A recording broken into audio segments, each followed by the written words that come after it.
Hello everybody and welcome back or welcome to my channel if you are new. My name is Katie and I am a former community college student and a newly admitted UC Berkeley transfer student. Today I am here to share with everybody my transfer story and what I believe helped me get into all these schools that I applied to, which includes UC Berkeley, obviously, UC Davis, UCLA, UC San Diego, and UC Santa Barbara. First and foremost, I want to make it very clear that this is not a brag or a flex in any way. You do not need to go to any of these schools in order to receive a quality education. Additionally, I want to make it very, very clear that stats are not the only things that matter when it comes to applying to colleges. What schools are really looking for are passionate, well-rounded students whose extracurriculars and essays reflect that aspect of their personality. There's so much more to college admissions than just your stats, but that being said, I am going to be discussing my personal stats like my extracurriculars, my GPA, and my essays in this video. So before we get any further, I want to clarify two things. The first being that I got into UC Davis on the TAG program, or the Transfer Admission Guarantee. And the second thing that I want to talk about is the fact that I am a transfer student. This means that I went to a California community college, I followed the IGETC, or the Intersegmental General Education Transfer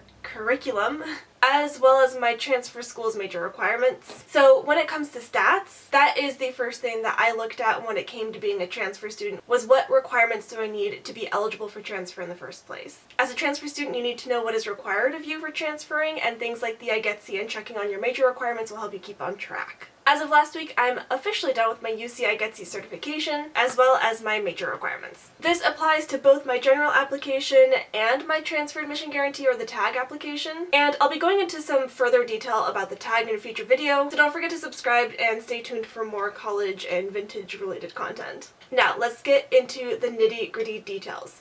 When I first started community college, I had no idea what I was doing. I had no direction, I didn't know what I wanted to do for my major, and I also had no idea how to handle college in the first place. All of that combined, plus some personal life circumstances, resulted in me finishing my first semester with an F and a C and a 2.0 GPA. Now, I am lucky enough to have a fantastic support system who encouraged and helped me find what it is I want to do in college and the resources that I needed to succeed. And after many years of hard work and a little bit of academic renewal, I had a 3.8 GPA at the time of submitting my applications. So that is my GPA, it's a 3.8, and the great thing as a transfer student is I was not required to take any standardized tests, so I did not take the ACT or the SAT or any AP exams.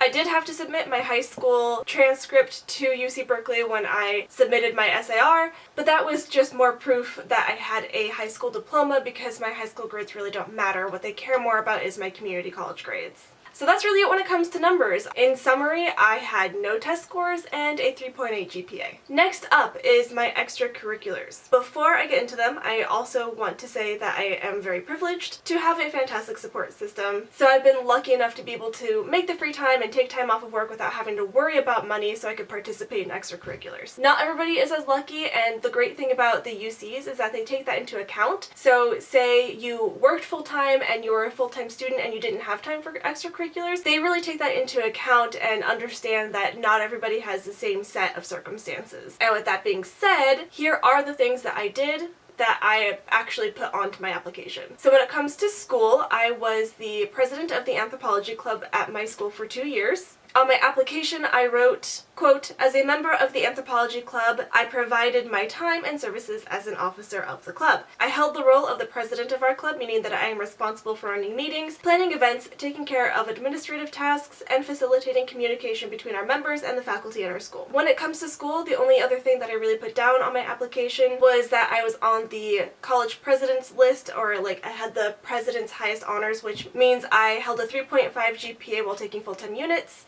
And I was also part of the Honor Society for community colleges, which is called Phi Theta Kappa. Outside of school, my extracurriculars include the fact that I've been working for 6 to 7 years. Ever since I got out of high school, I've been at the same office. I wrote that I've been dancing ballet since the 9th grade, and I included my volunteer/internship time at the California History Museum in Sacramento, and I also wrote about volunteering with the Bureau of Land Management doing federal compliance archaeology. So here's what I'm talking about when I say that the schools really want to see that your extracurriculars reflect the things that you're passionate about. So the things that I included were my involvement in leadership, my involvement in community, and volunteering in my area of interest, which is museum studies / archaeology. Lastly, I want to discuss essays. When it comes to applying to the UC's or the University of California system, I believe that your essays, or what they call the personal insight questions, are vitally important. The thing about the UC's that I said before is they don't really care if you have a perfect 4.0 or amazing test scores or an impressive resume. What they care about is that you are a passionate, well-rounded student with the ability to succeed at a higher education. And in my personal opinion, and what I think the UC's are trying to get at, is that the personal insight questions are the place to show that. The personal insight questions, or the PIQs, are a set of 8 questions, 4 of which you have to answer within 350 words each. The prompts range from things like leadership to challenges in life, and the last question is just a very open-ended question where you can basically write about whatever you want. So here I'm going to read you one of my essays, and if you're interested in hearing the rest, again, subscribe, stick around, because I'm going to do a video comparing my rejected essays with my accepted essays so that we can kind of talk a little bit about what UCs are looking for. Okay, I answered the prompt.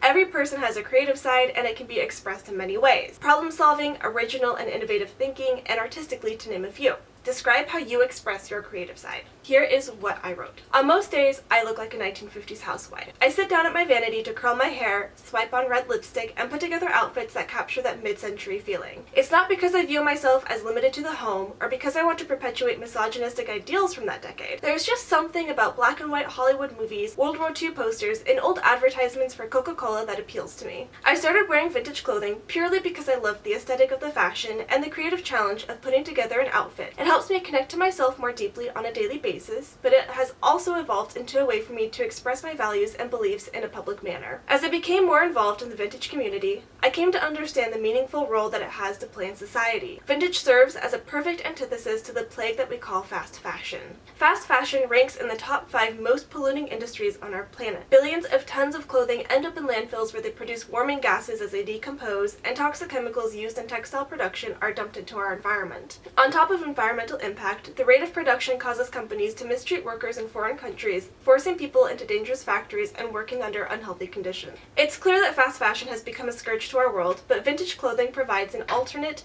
responsible way of clothing ourselves. It reuses, recycles, and repurposes the clothing of generations past instead of losing them to landfill. Wearing vintage as an expression of creativity sparks conversation, allowing me to bring awareness to the effect of fast fashion on our planet. It challenges people to think of our larger cultural norms of resource consumption by its very nature. Vintage clothing provides me with a responsible creative outlet, making me a beacon to remind others that it's the small things done on a daily basis that will change the world. So that is basically all that I have to share about the things that I did and included on my applications that I believe helped me get into the schools that I applied to. If you have any questions or you're looking for application advice, please don't hesitate to reach out to me, and I'm also going to provide a link to TheRedHeadAcademic's channel because her videos and her consulting services were really helpful when I was writing my essays. I hope this video was helpful to you, and stay tuned for future college and vintage videos. Thank you so much for being here and for watching this video, and I will see you in the next one. Bye!